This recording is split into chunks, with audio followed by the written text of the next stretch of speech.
Today we're going to be covering the matching tiles puzzle. Now, just like with my last puzzle, the sequential tile puzzle, this one is dynamic. And so it can be scaled up or down, reconfigured however you want. And all you need for the initial setup is just one of the matching tiles, the reset button, and this reveal tile.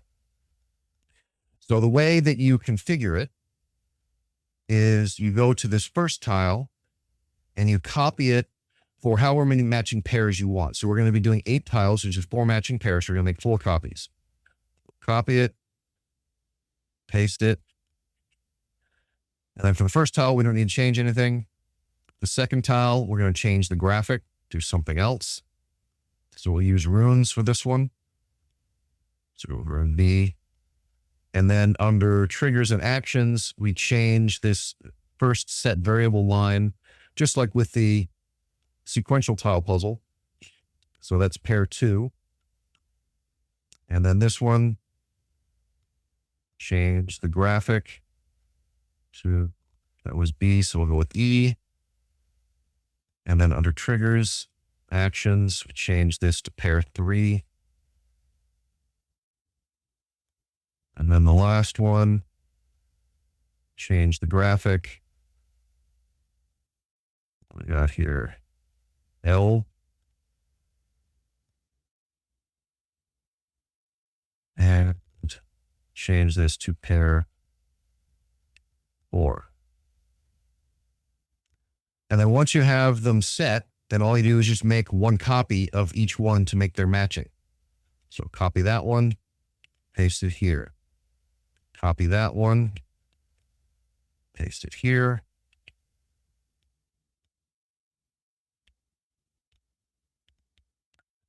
And there we go. Puzzle. Okay. Puzzle's almost completely set up. The last step you need to do is double right click on the reset button and run the reset button once, which visually doesn't seem to do anything. But what it's doing is it's counting the number of tiles and telling the tiles how big the puzzle is. And it also works like the standard reset button, resetting everything and getting everything set up. Now, to a player, these tiles are not visible. They're all hidden. And when you reset them, they all get hidden again. So now the puzzle is ready to use. And the way it works is this reveal tile here reveals the puzzle for 5 seconds and then shuts itself off. So it gives the players one quick preview of the layout of all the tiles so they can try and memorize it before they go in and they try and solve it. If you don't want them to be able to get that preview, just don't implement the reveal tile. So we step on the reveal tile. It reveals the tiles for 5 seconds. The reveal tile is now shut off. So it doesn't do anything anymore. They only get one preview. If you step on a tile, it lights up. It stays lit up. You step on another tile, they don't match. They stay visible for 5 seconds, and then they shut off. If you do get a match, it says they're matched and they remain visible, and they're turned off. So you can keep stepping on them. The functionality for the rest of the puzzle remains the same. No match, 5 seconds. And then if you match all of them, puzzle successful. And now the entire puzzle is shut off. You can step on all the tiles. They don't do anything. And you reset it with a double right click on the reset button. All right. So that's how the puzzle functions. Now, obviously, if you were setting this up for yourself, you wouldn't just have them in this nice, easy grid. You'd scatter them around, you'd jumble them up, things like that to make it more challenging. But that's how the basic functionality works. So now, if that's, you just want instructions on how the puzzle works, there you go. Have a good day. For anyone who wants to know how to design a puzzle like this for yourselves, let's get into the nitty gritty. So let's take a look at, first off, the really simple stuff. So we'll look at the reveal button. And it's very simple. It just, all of the tiles have a tag, match tiles. So just reveal them all, wait 5 seconds, hide them all, and then deactivate itself so they can't be activated again. Really simple, straightforward stuff. For the reset button, things are a little more complicated. Oh, wrong thing. So this one, on a double right click, it sets an index, because we're going to go through a loop. And this loop is for counting the tiles, right? So it just goes through the loop, counts up the tiles, and then it stores that in an index variable. And then it sends out to all of the tiles the number of tiles, which is the final value of the index, right? So it's just telling all of the tiles, so all of match tiles, give them a variable named number of tiles and assign it the value of the index. So it counts up all the tiles, in this case there's 8, and sends out to all of the tiles, there are 8 of you, so that each of the tiles has a number to compare against to know, have all the matches been completed? Has the puzzle been completed?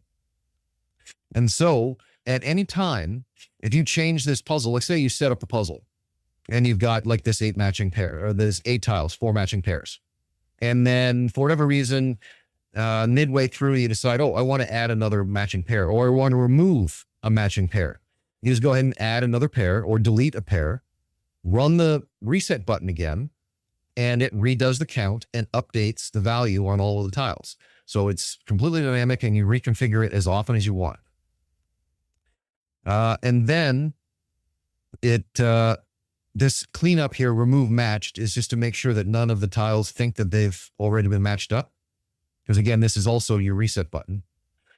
It activates the revealer again, turns that back on, and then it triggers the tiles. There's 2 different triggers for the tiles, stepping on them or manually activating them. This triggers the manual activation of all the tiles, where the tiles perform their own cleanup on themselves. All right, so for the tiles, obviously all the tiles are just copies of each other, so there's only one tile that we need to look at. All of them are the same. So they're all tagged matched tiles, and they're all either on enter or on manual activate. So we go in here, we have our manual activation, which is our reset and self cleanup. And then we have the enter, where when a token comes in. So we're setting our pair number here, which is the number that we manually edit when we make new pairs. We remove the visible tag on the tile.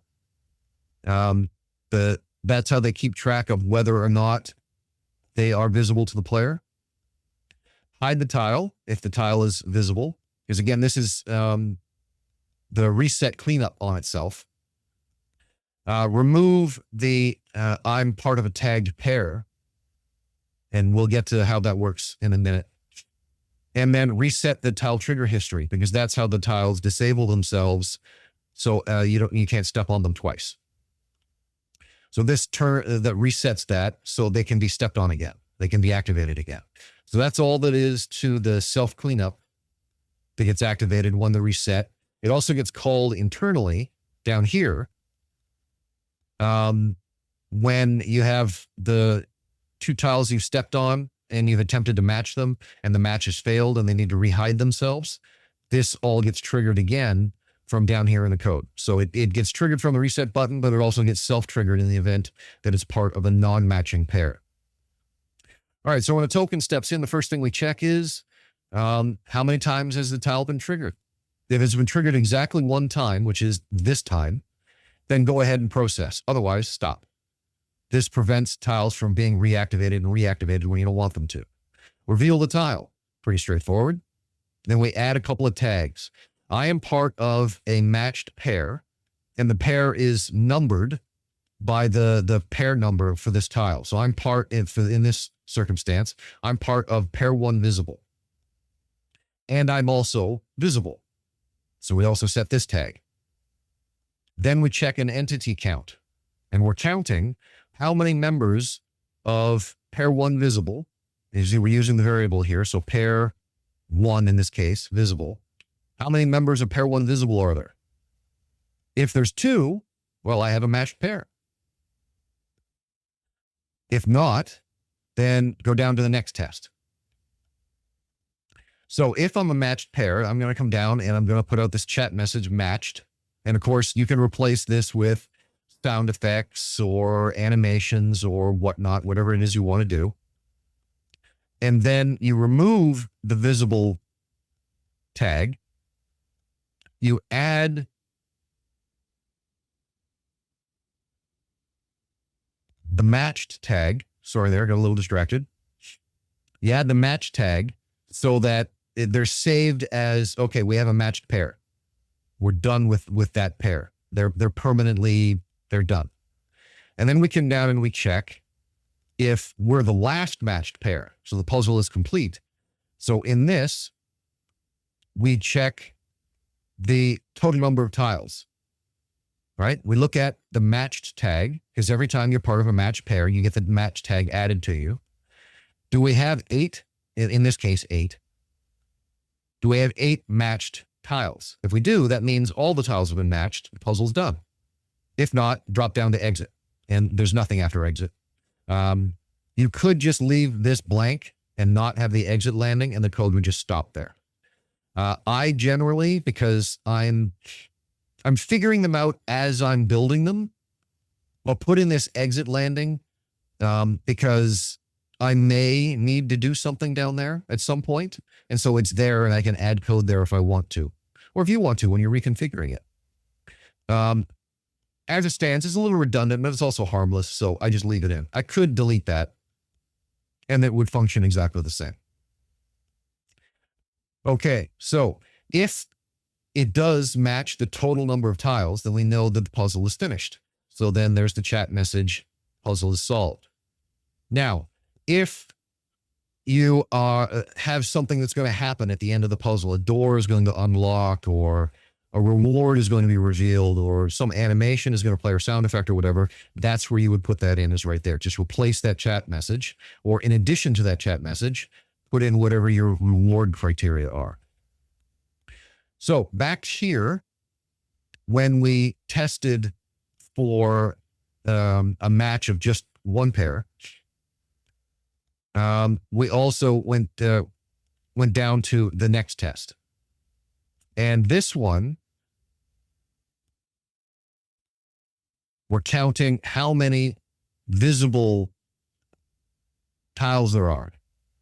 If there's more than one, that means there's a potential match pair that has been revealed. But we know we don't have a match pair because the test back here failed. So basically what this is checking for is, am I the first of a potential match pair, or am I the second tile of a potential match pair that has been revealed? And this shows I'm the second one. So this shows, okay, I didn't get a match pair and I'm the second tile, which means it's a failure.